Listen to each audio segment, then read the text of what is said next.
یہ یکم مئی جو منایا جاتا ہے، دھوکہ یہ دیا گیا ہے کہ یہ شکاگو کے جو مزدور ہیں ان کی یادگار ہے۔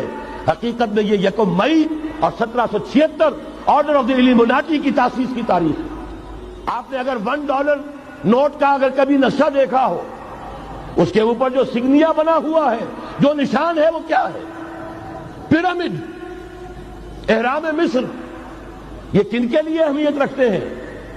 ہزارہا یہودیوں کا خون اور ان کی ہڈیاں ان پیرامڈز کے تلے دبی ہوئی۔ جب یہ احرام بنائے گئے تھے، یہ یہودی وہاں غلامی کے دور میں تھے، بیگار ان سے لی جا رہی تھی۔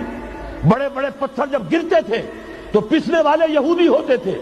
اسی طریقے سے پیرامڈ، مصر کا پیرامڈ، یہ گویا کہ ان کے اس زوال کا ایک نشان ہے، اور اس پر ایک آنکھ بنی ہوئی ہے، ایک آنکھ، کان دجال کی آنکھ، وہ دیکھ رہے